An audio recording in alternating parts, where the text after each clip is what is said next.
Okay, I'm so excited to talk about contemporary legit. And this is a new PowerPoint, so there might be some mistakes in it as we go through. I'll try to let you know if there's anything that I need to change or that is, a problem. But here we go. We are going to talk about the sounds of contemporary legit, the shape and parts, what the vocal folds are doing, and the vowels. Let's begin with some terms. Legit is another word for classical. I guess you could also say anything that is sung with hum vocal cords. Okay, so any legit and classical are synonymous. Opera legit is a term that we'll use. Pop legit, musical theater legit. These are all defining different kinds of legit.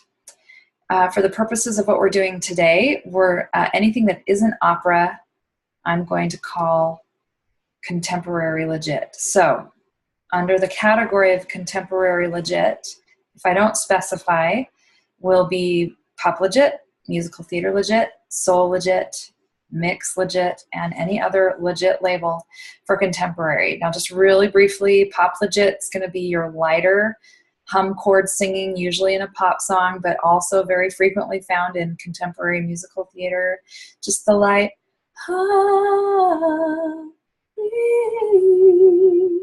it can also be more full, like a full legit, but just very, very bright. Musical theater legit is going to be a little bit more classical with mix in the bottom, and in Golden Age musical theater, it gets more full. We'll talk more about that later. And in contemporary musical theater, the vowels are a lot brighter and the vibrato is more varied. So soul legit is used in soul singing, and it has a lot of straight tone. It's a very bright, forced legit sound. And mix legit is the legit that's just one step out of a mix, just one step into legit.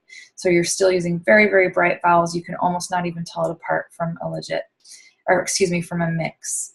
So there you have it. Okay, let's move on. Sound. So what is the difference between contemporary legit and opera legit? Contemporary legit is brighter and more conversational, often using mix in the low range. Opera is warmer and ringing, and it does not use any mix. Contemporary legit, the sound surface, is brighter or bright. The purpose is to be understood as opposed to sound beautiful, although these tones do sound beautiful. The vowels sound more like mix or belt, are still round but less round than opera. Purpose is being understood. All vowels and consonants must be formed for the singer's every word to be understood. Operatic legit. The sound surface is warmer. The purpose is to be beautiful. If you happen to understand the words too, that's a bonus. The emotional reasons, operatic legit is used for every emotion, and it's used through the entire range. It's focused primarily on loft and beauty of tone. When do I use contemporary legit?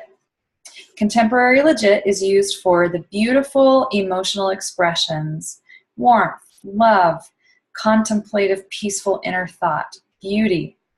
It can become very passionate when amplifying any of the above emotions. Beautiful characters, upper class, refined, stereotypically pure, young ingenue, more mature, statuesque, or wise characters. So contemporary legit is rarely used below E flat 4 for women and A flat 3 for men, because you just can't get enough power and you lose the communication, you lose the speaking sound in the voice down, or you the classical loses its carrying power, and it doesn't even sound like speech when you're that low, and it needs to sound like speech when you're that low. So just keep that in mind. E flat 4 is low in the female range. This is not the one at the top of the staff. This is the one just above middle C. And okay, so contemporary legit can be used at any time during the song in any of its incarnations, light and soft, intense and loud, low or high, for any emotionally justifiable reason. In the higher ranges, when the edgier sounds are too strident for the arc of the phrase, use contemporary legit. It keeps the line beautiful. It doesn't alarm the listener. It's not hard on their ears, and the message still gets across. Contemporary legit is also used in yodeling, which is kind of a funny thing to put there, but there is a song in The Sound of Music, Lonely Goat Herd, that's yodeling. And then we use, of course, yodel-like sounds in country and in indie pop and stuff like that. Okay, so the spectrum of legit sounds in contemporary singing, there's 3 main categories that I've chosen to use. Other people might label different categories. Golden Age musical theater is going to have a mix below the E flat 4, like we just said, for females, and A flat 4 for males, and a more full classical sound on the top, sometimes approximating operatic singing. So it's going to be fuller and rounder, not as bright as the more contemporary legit. Go back and listen to some of those Golden Age musicals, Rodgers and Hammerstein. You're going to hear that. And I have some listening examples coming up. Contemporary musical theater blends with other sounds, mix and belt, by adopting their vowel sounds to keep it bright, while only changing the vocal folds from creak to a hum. Sorry, I misspelled creak. And, or maybe I didn't. I don't know. I think I spell it different every time. I think it's actually the correct spelling. All right. So pop pop legit is more intimate and or light, or it's kind of at both ends of the spectrum, or it's the extreme soul. I'm not using the term soul legit here, but anyway, so light pop legit can be more breathy, soulful. Legit can be a straight tone into vibrato, very bright and driving. Listening examples. In the following examples, listen for the following qualities. Pop songs. When do you hear the hum vocal cords versus the creak? When do you hear the light pop or soul types of sound? Musical theater songs. When do you hear the hum vocal cords versus the creak? Do you hear the light pop or soul types of sound, or is it mostly just straightforward legit with bright vowels? So when do these different sounds occur in the song, and what is the emotional temperature of the song? So listen to these examples. Till There Was You from Music Man, I Have Confidence, Show Me from My Fair Lady, contemporary musical theater legit, In His Eyes, I've Decided to Marry You, Diane Ain't So Bad, She Used to Be Mine, The Light in the Piazza. You can access this PowerPoint in the shared Google Drive folder that I shared with you.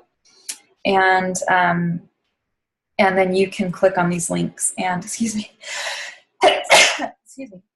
you can click on these links and watch and listen. Contemporary legit, pop legit, Let's Hear It for the Boy, I Believe in You and Me, I Am Light, Burn, and How Long Will I Love You. For males, Golden Age, On the Street Where You Live, Oh What a Beautiful Morning, I, Don Quixote, contemporary musical legit, Anthem, All I Ask of You, Empty Chairs, contemporary pop legit, Too Good at Goodbyes, All of Me, Sign of the Times. Okay, let's talk about the shape. Sound waves. Different frequencies require different spaces and shapes to amplify them. Higher frequencies resonate louder in smaller spaces, and lower frequencies resonate louder in larger spaces. You can see, because how would a sound wave like that even make a sound in a small space? It just can't. But you can fit a lot of these sound waves in a small space, so they amplify. Okay, here's a picture of your vocal folds. This is your Adam's apple up here, and this is the back of your neck here. So the vocal folds are open during breathing and closed during phonation. Vocal folds lengthen and thin for the higher notes and shorten and thicken for the lower notes. So watch this little YouTube. You can watch the vocal folds in action. It's very fascinating. Okay. Vocal folds vibrate on the full length, the half length, the quarter length, etc., which creates many frequencies, low and high, in each pitch. This package of frequencies is called the sound envelope. Each line to the right represents a different frequency generated by different vibrating lengths of the vocal folds. You can see the differing wavelengths here. We want to amplify the higher or lower. When we want to amplify the higher or lower frequencies, we shape our vocal tract in certain ways to amplify those frequencies. Your ears hear the primary pitch, but as you can see, that's the one that's being amplified the most. And so that's the one that our ear is picking up. But really, there are many sounds being made. See all these other frequencies that are a little softer? They're all being made at the same time, which combine all together to make your overall color of the sound you're hearing. Okay, so different spaces and shapes in our vocal tract amplify different frequencies. So you can see that there's some smaller spaces here and some bigger spaces here. And they all combine to give us the overall color and timbre of the voice. When we want to amplify the higher or lower frequencies, we shape different parts of our vocal tract in different ways to amplify them, and we get different sound results.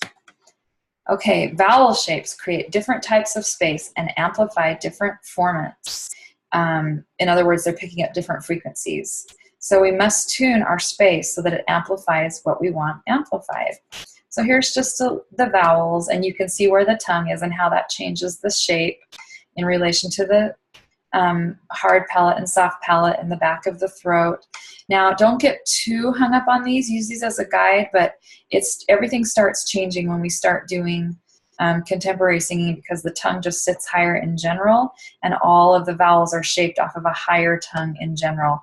But I would use this maybe as a guide for speaking and maybe for classical vowels, but I wouldn't use this as a guide necessarily for contemporary vowels, because I like to think that all of the vowels are made off of an E tongue in contemporary vowels. So we can discuss that more later.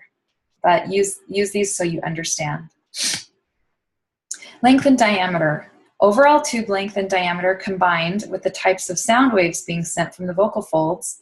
The creak sends frequencies with more energy and the hum sends frequencies with less energy. They determine the type of resonance produced. So let's explore the length and diameter with a comparison. Consider brass instruments for a moment. Tuba, trumpet, and bugle. There's the tuba. It's big. If you were to stretch it out, it would be really long, and it's really fat in diameter. The trumpet is considerably less in diameter than the tuba, and if you were to unwind it and stretch it out, it would not be as long. Bugle. You can see it would be the shortest of all and the narrowest in diameter. So what frequencies do they amplify best?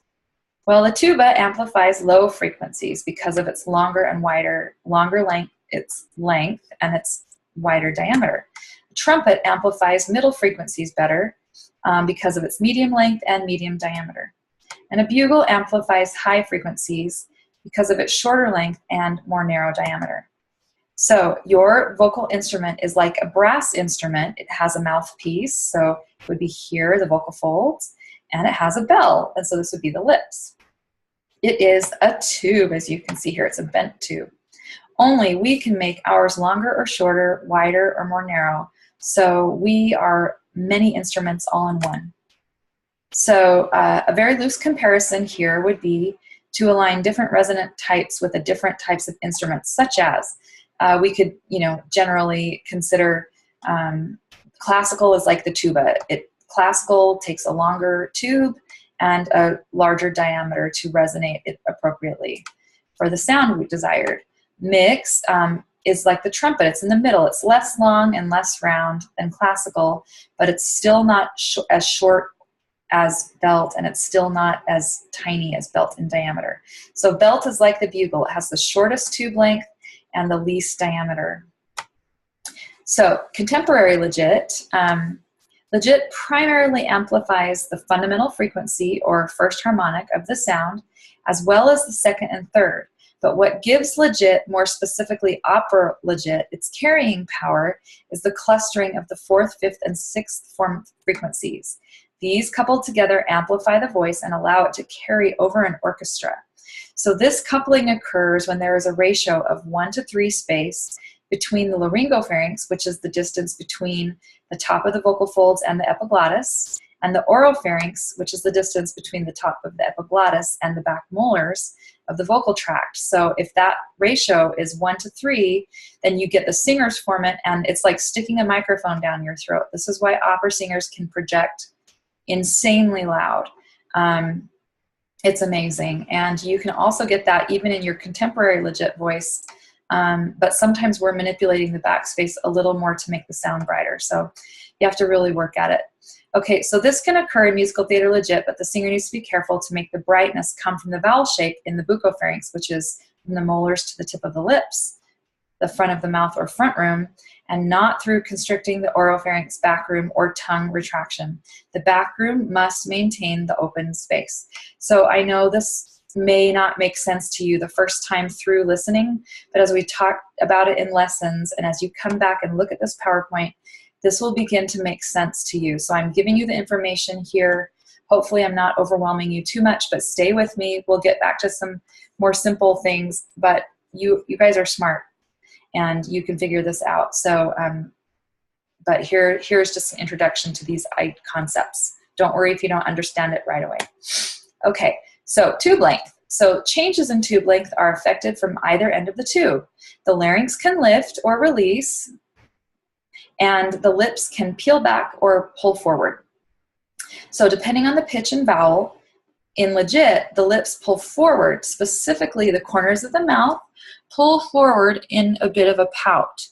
The lips especially pull forward in the articulation of the oo vowel, a little less in the o vowel, and for the e and ah vowel, the upper lip might lift without the corners spreading as they do proportionally in belt. So I'm not going to go like this unless I'm way up in my bell register, but for normal singing, I'm going to be about right here.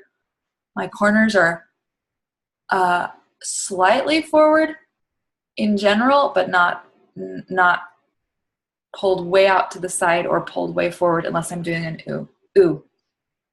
So I might bare the upper teeth to make the sound brighter in my e and my ah, but in general, the lips hold a round pouting shape and the larynx remains free without lifting or imposing, and we'll have some pictures in just a minute. So tube diameter is affected by the changing spaces in the pharyngeal areas in the mouth. So diameter is affected by the movement of the tongue and the constriction of the throat and all of this. So in legit singing, all the areas of the vocal tract are more open than in pop singing. You will hear it described in such terms as open throat, open vowel, round vowel, etc. In the back of the throat, the oropharynx or back room diameter grows when the larynx remains free, the back of the tongue remains free without tensely retracting, thus making a Kermit the Frog sound. The swallow muscles remain released so that you don't get a constricted sound in your throat. It's open and free, and the soft palate lifts and stretches firmly like the top of a drum instead of being dropped in nasal. So in the front of the mouth, the buccopharynx or front room, the diameter increases when the tongue drops and creates more distance between the top surface of the tongue and the hard palate. So this greater space in both the front and back amplify the lower frequencies with greater ease and a warmer sound as a result. The back room is everything from the top of the larynx to the top of the vocal folds, I should say specifically, to the back of the molars, and the front room is everything from the molars to the tip of the lips. Okay, so take a deep breath and let's talk about functional, contemporary, legit. Vocal folds, creak versus hum. The hum, make the sound of a hum. This is a full closure of the vocal folds. If you open to a vowel, you'll hear a hooty sound surface. Oh, ooh, ooh, ooh, wee. Okay, you can hear that. Oh. So it leads to all legit sounds. Or if I'm doing a pop legit, ah, he, ah, it's still hooty in nature. I just brighten my vowel. So now if you make the sound of an old rusty door slowly opening like you would for Halloween, this is a full closure of the vocal folds with more of a press in them. This creates a creaky sound surface, and it leads to all mixed belt sounds. So, and also you should understand that this is how we speak. We would not be able to talk unless our vocal cords were configured in this creaky place. So before you panic, classical singers, and believe that this is a horrible thing to make this sound, just remember you speak this way. There are very few people that speak like this, but there are some, they speak in their head voice. And you will make a wonderful classical soprano if you're a girl. But you'll have a hard time learning how to connect to your chest, but it can be done. All right, let's talk about the arytenoid muscles that are responsible for the difference between hum and creak. So the thyroarytenoids are the muscles inside the vocal folds. They're right here, okay? And they begin at the thyroid cartilage and attach at the arytenoid cartilages. And they are called the muscle of intensity. So the transverse arytenoids are these crisscrossy ones back here. If you are standing directly behind, they look like an X. And they are between the triangular arytenoid cartilages, and they contract and close the vocal folds. So the cricoarytenoids are these strap muscles that go from the arytenoid cartilages down below to the ring of, the cricoid cartilage. So, and they contribute to the intensity of the sound and the movement of the vocal folds. So now let's talk about mouth shape. Sorry that this picture is not a little more clear. The lips in classical are generally round. The corners pull forward gently. This helps open the throat in the back. So sometimes upper teeth showing on E or Ah, like we discussed. Open wide with the jaw on high notes above E flat 5 for the girls. And it would be, the equivalent would be, let's see, so I'm sorry I didn't put the boys in there. The boys would be, I have to think about this. So E flat 5, I think it's going to be, oh gosh, guys, it's late. It's going to be around an A for the men, where you're really, really dropping. So be thinking of that. Okay. So the tongue in general, the distance between the top surface of the tongue and the hard palate is greater in legit singing. The tip of the tongue, but I still will say that I arch the tongue quite a bit in contemporary legit singing, not in opera, but in contemporary, I still arch it very much towards a mix configuration because it gets me that brighter sound. So the tip of the tongue is always resting on the back of the bottom teeth when not used for articulating. And the tongue can set higher if the lips are used more to achieve a brighter vowel, but it still has to be balanced with the singer's formant. So the jaw, there are two main components of dropping the jaw. Number one is to release the masseter, this big muscle right here. You gotta really let that not really work a lot when you're singing, or work only when you want it to is probably a better way to say it. Number two is to open the jaw not through a hinge motion, but through a yawning stretch. This is really important in classical because it helps release the muscle that connects the back of the tongue and the soft palate. It allows the soft palate to lift and the back of the tongue to release. Okay, the soft palate lifts and stretches for legit to create another hard resonating surface. As you yawn, this is the same in belt. As you yawn, the soft palate naturally lifts. Do not lift to the point of tension. Stay relaxed and free through the yawning sensation. If you're doing anything to the point of tension, you've gone too far. So be careful when you are being the obedient student that you don't go too crazy with everything. Always has to be done organically. The only thing you could really not go too crazy with is dropping the jaw. Okay, so occasionally the soft palate will drop when used for a nasal or partially nasal sound, which is used in certain types of singing, such as country, and to achieve certain acoustic goals. Okay, sometimes you can even use nasal to amplify sounds in certain ranges. That's a little trick you can do sometimes, but only use it wisely. Okay, let's talk more about vowels in contemporary legit. First, open and closed vowels. An open vowel is where the jaw is more dropped. A closed vowel is where the jaw is more closed. Okay. A wide and narrow vowel, wide versus narrow versus round. This is how I describe the differences between mix, belt, and classical. So the goal in mix is to narrow and elongate the vowel, to keep the larynx low, and to maintain the speech, cry, and whine qualities. Mixed vowels modulate, modify, and mix with a more narrow vowel, closely related to it. Wide vowels are used in belt to achieve the yell quality. Brighter vowels modulate towards A, and deeper vowels towards A, the Boston A. Okay, and E and U sound overly distorted when modulated, and so other strategies are used. Occasionally they are modulated as shown on the following chart. Oh, that was from a different slide. Sorry, guys. You can go back to the belt PowerPoint and watch that. Okay, so in classical, the vowels are round. This is achieved by pulling the lips forward, which opens the space in both the back room and the front room. The resulting acoustic is a combination of two things. The back room, being more open, allows for the singer's performance as well as for more richness in tone. So you have to have more space for this. The front room being more open because of the tongue and not necessarily because of the jaw gives us more space. Although in brighter contemporary legit singing, the front room stays in a mix or belt vowel configuration, while the only thing that changes is the vocal folds, moving the hump. In other words, what I just said, I keep my tongue a little more arched in bright contemporary singing.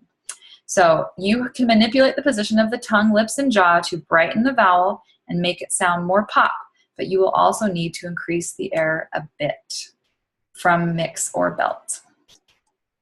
So, quick introduction to IPA, the International Phonetic Alphabet. Here it is. You can refer to this list. It's also on the website. In your handouts and documents tab, there's a link where you can see this. So I'm not going to go over all of these sounds. There's an IPA introductory video that you can watch. Okay, here's the vowel triangle.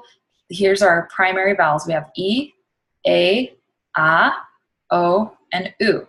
As you go down, the jaw drops. As you go up, the jaw lifts.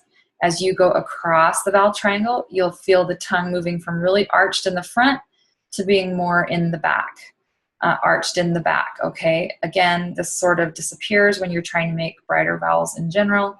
And you can also say with the tongue that the lips do this. So the E is neutral lips, and you get to the U and your lips are the most forward. So the tongue movement and the lip movement kind of reflect this arrow as well. Okay, the movement of the tongue anteriorly and posteriorly is also the same for the lips. I just said that, sorry, I didn't realize I had this slide in here. These are the primary vowels. All other vowels are blends of the primary vowels. So there's some other vowels here in the middle. So like E and A, there's like an E and an A in here. There's an and there's an U here. So they are blends. The vowels can be created similar. The closer the vowel is to a primary vowel, it's going to be created similarly in terms of jaw, tongue, and lip movement to the nearest primary vowel. Okay, using mixed vowel modification for legit. So it works wonders because, again, it keeps the larynx low, it brightens the vowel. So these modulations are legit. Haha. Okay, you can use vowel modifications sometimes, but this is more for the soul legit singing or extreme emotion legit singing. Use with caution and work in the lesson with your teacher. Anchor primary vowels. E is pronounced E as in tree. Keep this vowel pure as possible. Reduce airflow somewhat. Reduce or release all the muscles except for the arch of the tongue. The tongue arches and remains forward. Make sure that it's almost like it's like bleh, spilling out of your mouth. To brighten, lift the upper lip slightly. E. And so you have your classical E. Okay? The jaw is the least drop on this vowel and oo, but E, E. But if you really release, it's going to be a very beautiful vowel. So oo, pronounced oo as in two, hold the tongue in the E position for the oo, and then, or drop the tongue for a darker oo. Trumpet the lips into an oo sound as far forward as possible. Ooh, ooh. The jaw is the least dropped on this and E. Okay, ah is the most dropped in the vowel triangle, always. So even if I'm singing the same pitch, the ah is gonna, the difference between E and ah is gonna be a significant drop in the jaw. So the ah is pronounced ahs in Boston, ah. Keep this vowel forward for a brighter legit in Italian or German, or more towards a back ah for warmer or more mature tones. I really recommend not using this back ah as much as possible. So the jaw drops the most on this vowel. So no vowel left behind. Equalize these vowels. Make sure to shape them in such a way that they all sound like they're resonating in the same place. This can require some real internal gymnastics when moving from one vowel to the other, and yet on the surface can look and sound like nothing extraordinary is happening. Seriously, guys, this is the talent. Keep the idea that all the vowels vibrating in or in front of the teeth are vibrating in the teeth or in front of the teeth, front teeth. Notice when any syllable falls too dark in an unhealthy way or in a way that does not match the brightness of the other vowels or the overall sound surface you have planned. At first, things might seem mechanical and unnatural. As you become more mature in your singing, you can add nuance and depth with skill and wisdom. Try it out. To find the legit sound appropriate for the age, gender, social class, accent, and musical genre, you must experiment. Record yourself, have others listen and give feedback. Observe how it feels and if you can stay relaxed while you are making these sounds. There is so much you can change while still having healthy vocal technique. So play in the vocal sandbox. Have some fun with this. Now, go back to any of the listening examples and watch and listen with new eyes and ears now that you have this information. Look for the shapes we've just learned about. Listen for the creak or hum sound at the foundation of the sound. That word should say hum, not creak. This is a slide that I ripped off of my mix and belt. So listen for the wider vowels. So this would be rounder vowels. I'm sorry, I didn't edit this slide, it looks like. And continue to note the not calling or yelling. It would be the hooty or ringing resonant qualities that emerge. Continue to note why legit is used, the emotional content of the song, and the attitude of the singer. I'm really sorry about this slide, guys. I will edit it on the next go round. Okay, so how to practice. Pick one thing at a time. Your turn, apply to an excerpt or a song and see if you can start applying some of these principles. Also make a playlist of singers that you admire and that you want to sound like. The more you listen to them, the more you start to sound like them. What goes in your ear comes out your mouth. So that's it for contemporary legit. Again, look for this PowerPoint. I'll edit some of the mistakes that I found when I drop it into the folder, and just enjoy applying these principles and review this often because there's a lot of information here that will be very helpful.